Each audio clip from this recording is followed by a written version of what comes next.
In order to begin development, there are things that are needed. Number one, we need to install Node. We need to install Node.js. And then the second very important thing that we need to install is our VS Code, because we'll be writing some codes. Okay. Now, you can also install Git. Although Git is not that too important, Git is only required in order to run Node.js commands on the command line. All right, so we'll be installing Node.js, so you can go ahead and then download Node.js and then install Node.js, install Git, and then install VS Code. Once these three are installed, you are good to go. All right, so now I'll quickly go over to nodejs.org, and then from here you could download the latest version.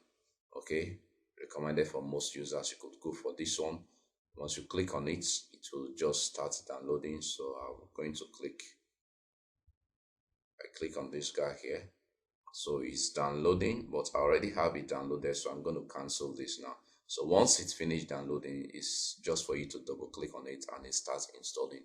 Now once Node.js is installed, you could open your VS Code and then, or maybe your command prompt, and then check the version of Node.js.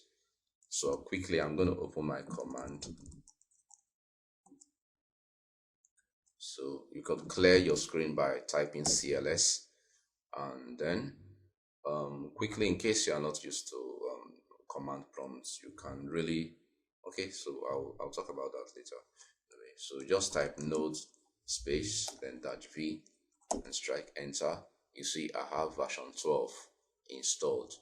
Okay, so when you type node-v and then it shows you the version, it means that you have Node.js installed in your system. But if it did not show you this one, just quickly uninstall your Node.js, maybe restart your system, reinstall it again. Okay, probably maybe there might be some issue with it, with the installation. All right, so as long as it's showing this one, our Node.js is installed and we are good to go. Now the next thing, you could go ahead and then install Git if you want to, but it's not compulsory. So you could write install Git on Windows, but it's not compulsory, so I'm going to stay without it for the now. Okay, so the other essential thing that you need to install is your VS Code. Install VS Code, that's Visual Studio Code. Okay, so this is VS Code. You could see the icon here.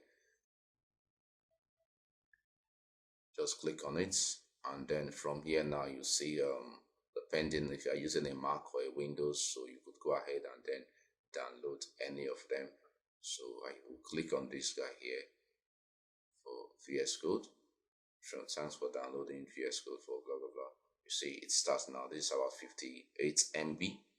So I'm going to cancel it because I'll also have VS Code installed. So once VS Code is installed, you could just launch your VS Code.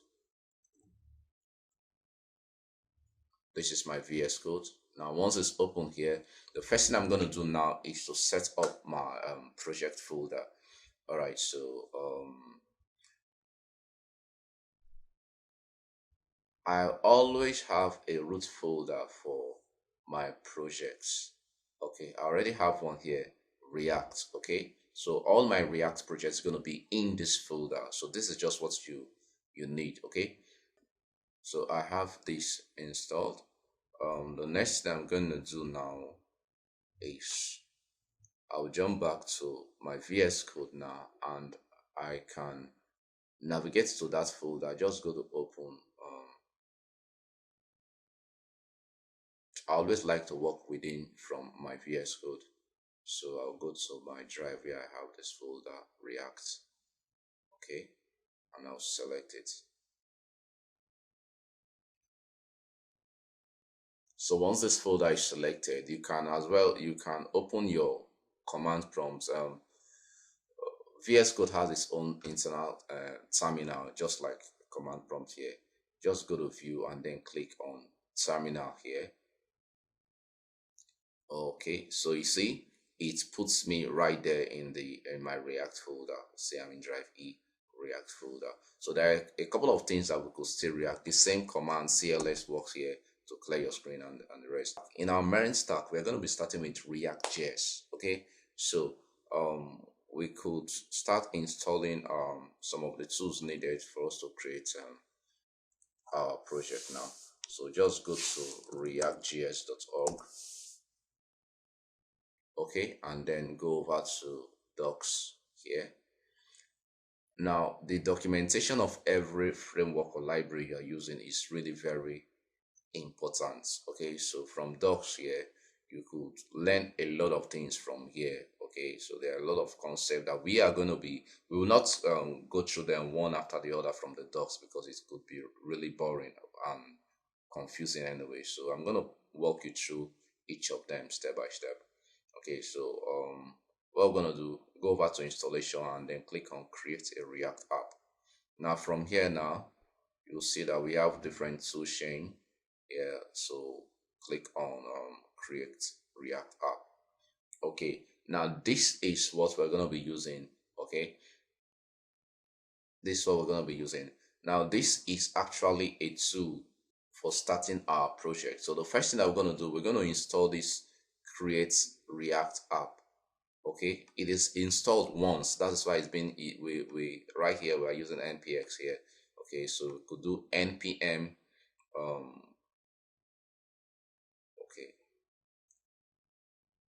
okay, the first thing that we're going to do is to install this tool first. We're going to install it globally in our machine. Okay, so go over to your VS Code here, and then right here you're going to do npm. Now this npm is a tool that comes with Node.js, so that is why you need to install Node.js. So npm means Node Package Manager. Okay, so whether you are doing full stack or you are doing just front end, or you're doing just React.js, okay, you don't, when you're doing just React front end, you might not really be writing some Node.js code, but you must still install Node.js so that you can use its package manager to install some dependencies. Dependencies are just plugins. Don't worry if you get confused right now. As we proceed in the course, you understand all of these jargons that I'm talking about. So, but now, just go ahead and do npm install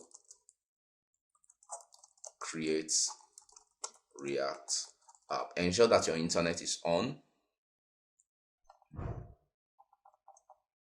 So that G, you put that G here, means global. Okay, so you wait while the installation proceeds.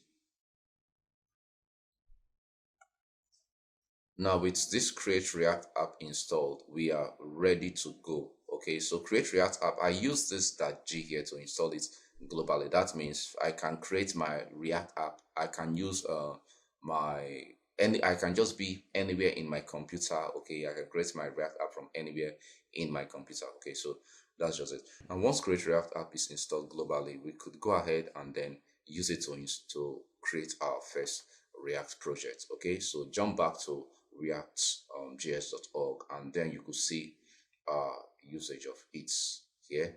So we're not going to follow this command. So what we're going to do now, take note of something. Let's close all of this now.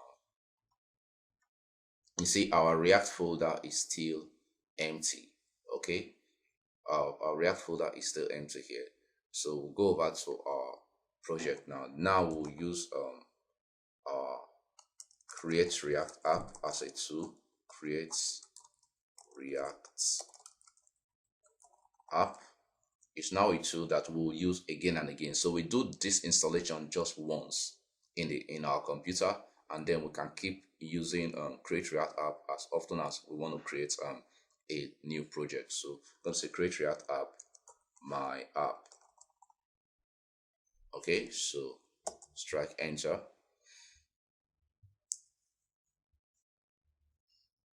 And then wait for the installation. Ensure that your internet is on and working well.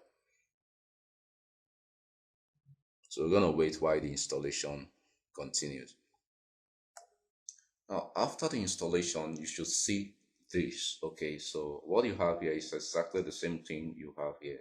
It says cd. Cd means change directory. Okay, so remember we were in our React folder. You could see there's a name we use for our new app. We call it my app. Okay, so see your last command. You could just press your up arrow key to call it. So we use create React app my app. So this was the name we use. Okay, so it says now we need to navigate into that folder so that any command we are doing, we know we are interacting with this our new application, my app. So to enter there, this is command prompt. So just type cd, which is change directory, my app. Okay, so that is how you move one step forward in command prompt. Okay, to move one step backward, you could type cd dot dot. Okay, so it takes me backwards. Cd dot dot again takes me backward. Okay, so I'm just going to move forward. Cd react take me forward, and then cd my app. All right, that's just to show you how. So remember how to clear our screen. This is what CLS. All right, so now with this installed, take note of the steps here. First of all, we installed create React app, and then secondly, we use the create React app to create our application. So now, because it generally takes long time, it takes time to create a new application. What I do most of the time is that I copy all of this now, okay, into a new project, which I'm gonna call blank. Excuse me. I'm gonna call this blank, so that if I need to create a new project, I don't need to do my create React app so and so again. I will just use this as a template for my new React application. All right, so while it copies, I'll proceed now. Okay, so the next thing is to do our npm start, and that's what we have there. So just say npm, which is our node package manager. Remember, we use npm to install our create React app, and that's what we are still going to be using to run every of our commands. Okay, so we're going to say npm start. So we'll wait for it to launch. It's going to launch our new application in our default browser. So you see our my app here. You will see everything. This is because we use create React app. Okay, our application is already launching on port 3000. Okay, now you can see we have some models here. We have our public folder right there. Inside the public folder, that's where we have our HTML and the rest of it, index.html file. Okay, I'm gonna talk about all of these guys here. So let's just see our application first. All right, now once you have this, means that your installation and everything is successful, and then you are good to go. Okay, so you see edit whatsoever here. Okay, so if you go back to your source folder, we have our app.js file here,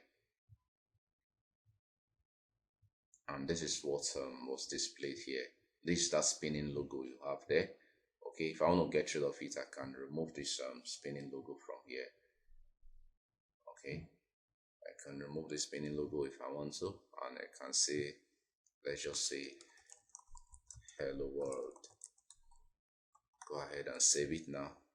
Once you save it, you see the thing is going to reload, and then without refreshing, it's going to display this.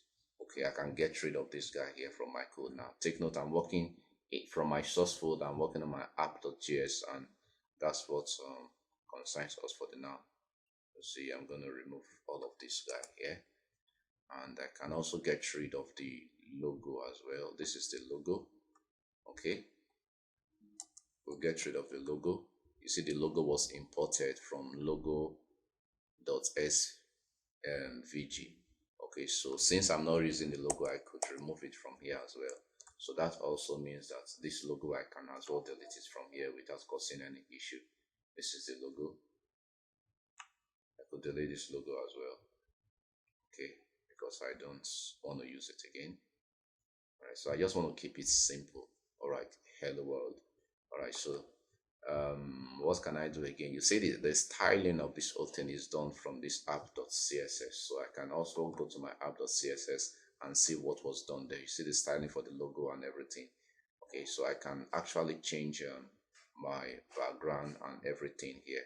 All right, so our app is running now, and in the next class, we're going to dive deeper into um, the stuff. Thank you.